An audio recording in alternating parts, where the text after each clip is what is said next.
napakaraming commandments. Honor and respect your parents. So therefore, mga kabataan, kapag sinabing ikaw maghugas ng pinggan, ang sabihin po, opo tatay, puno ng kasiyan, maghuhugas ako. Yan. Hindi na yung, ba't ako, ba't hindi si kuya, ba't hindi si ate. Okay? Ang pagsunod kasi sa kautusan ng kapatid ay hindi pwedeng sa mga nakakatanda lamang. At lahat po naman tayo ay subject sa kautusan. Mga kabataan, kapag ganito po tayo, sa mga simpleng pamamaraan, napapakita po natin ang commitment natin in righteous living in the kingdom. Puntahan naman po natin ang kwento sa Numbers chapter 13 to 14. Halimbawa ko na rin ito. Ito po ay panahon na nalalapit na ang pag-occupy ng land of promise ni Abay Hawa. Naalala niyo po yung inutusan, represented bawat isang tribe na mag-scout, mag-spy doon sa land. Sa lupain na kung saan yan ang pangako ni Abay Hawa sa kanila. Inutusan. Tapos ngayon, ang nagiging tapat lang sa 12 mga kapatid, 2 na lang ang tapat, si Joshua at saka si Caleb. Nasaan yung 10? By statistics ang layo mga kapatid. So, kung parang ilang percent lang ito, no? Wala pang 10%, tama, mga 10%, no? Ang nagiging tapat. Ang masaklap pa nito, ang 10, hindi lang sa hindi sumunod, nang inganyo pa sila na wag tayong tumuloy sa lupain na yun. Kasi nandoon yung mga Canaanites, nandoon yung mga kalaban, at nandoon yung Amalekites, yung mga parang gahigante na kalalaking katawan. At ang city is well fortified.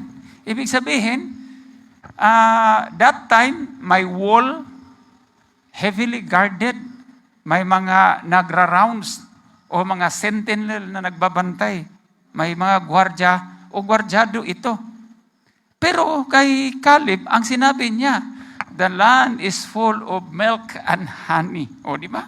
Hindi niya sinabing, may mga sundalo at well fortified. Di ba?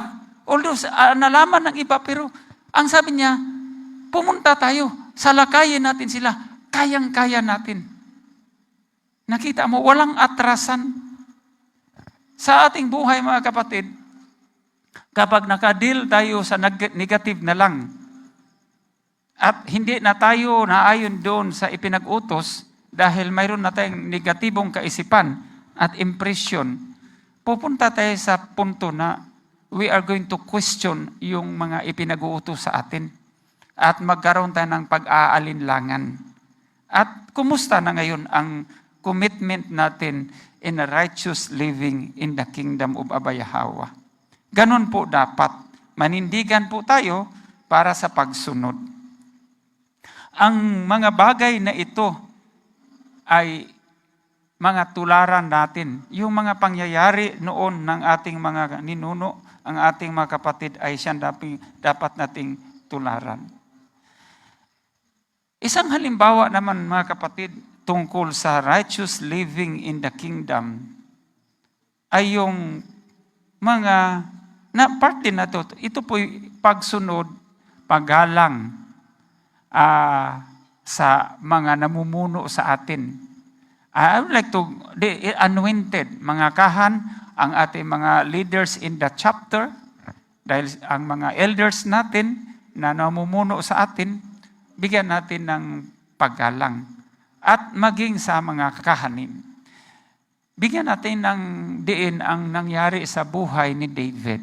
At pamilyar muli kasi nabahagi at hindi na ito bago sa atin. But alam mo, yung patuloy na pag-aaral natin, tandaan po natin, bago pa lang tayo dito sa kaharian ni Abay Hawa, ang lahat ng mga sulat ng propeta ay inaisa-isa nating inaaral at naging mensahe natin ito sa bawat Sabat, hanggang tinalakay po natin ang mga apocryphal books, mga libro o aklat o mga sulat na sadyang tinago, as in tinago. Apocrypha means hidden books. Okay? It is intended to hide. Pero inaral po natin ito. Walang bago sa atin tungkol sa mga aral na natutunan natin. Dahil nalaman po natin sa pag-aaral natin na mayroong Book of Commandments. Wala man tayong Book of Commandments. Kasi alam po natin, when Jerusalem was sealed 70 AD, all the precious writings of our ancestors were in the possession of the Romans. Kahit ayaw man tanggapin yan, sino bang sumalakay? Sino bang nag-seed sa Jerusalem? Hindi naman German, hindi naman Japanese. Romans eh. O di natural, sa simpleng logical thinking, ang mga sa banal na kasulatan, ang mga sulat ng mga ninuno natin, sila ang nagtatago. Ngayon, hindi natin nalalaman kung hindi natin ito inaral. So nag-aaral tayo.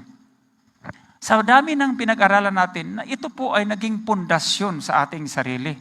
Pero kailangan natin patuloy pa rin mag-aral kasi para po itong battery ng cellphone. Kapag nalubat, patay ang cellphone. Kapag tayo naman ay hindi tayo na-charge muli, araw-araw na-charge tayo. Imagine mo kapatid, sa bawat araw may mensahe ang mga kahan natin sa umaga at sa hapon. Hindi ka pa ma-charge nun. Pagdating ng Tuesday, Thursday, Saturday, Friday, mayroon tayong compilation study. Hindi ka pa na-charge doon. During Sabbath, mayroon tayong mensahe. Charge na naman ulit. Pagdating ng Lunes, may Torah study. Charge na naman ulit. No? Ang ating kaisipan. Pagdating ng modular study, no? Na-charge naman ulit tayo. Bakit ganun tayo nag-charge sa ating sarili? Dahil si Satanas, hindi po aatras para wasakin tayo. Kaya ang panglaban natin ay yung patuloy tayo na ma-charge sa kaalaman tungkol sa kautusan ni Abba Yahweh. Dahil ito po ang panangga natin na hindi tayo matukso. Kaya ang mga halimbawa ng mga ninuno natin, ulitin natin sa pagbigkas para ma-charge tayo. So, balikan natin si David, no? Dahil sa paggalang at pag-honor ni David sa hari na si Saul, no? Imagine, he was being chased or hinahabol ni Saul para patayin. Tapos nagkaroon siya ng opportunity na pwede talaga niya patayin na walang kalaban, matapang si David, di ba? Kaya nga ang mga Yasharalo nag-awit, si David ay nakapatay ng libo-libo, di ba? Sa awit na yun, naiinggit si Saul kasi wala man siyang libo-libong napatay. At yun ang nagkurap sa kanyang puso't isipan. So, nag-desire siya na patayin si David.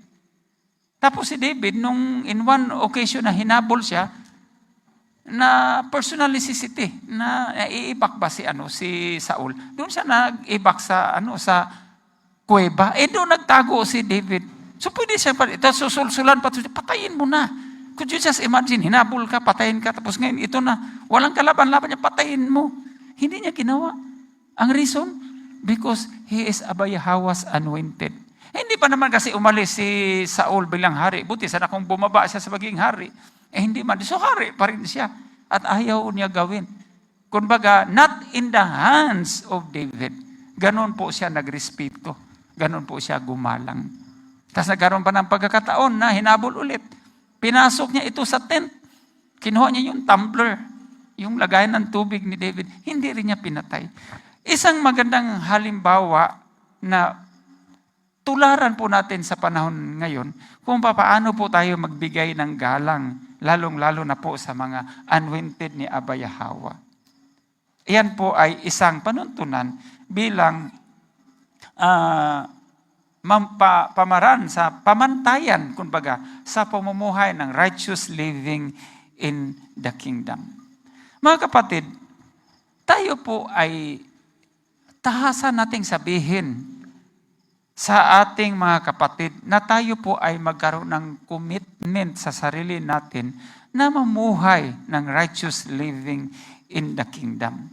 Gaya nung panahon ni Joshua, na kung saan sinasabi ni Joshua at paulit-ulit niyang ni-rehearse sa pandinig ng mga ninuno natin na Yasharal. Anong sabi niya?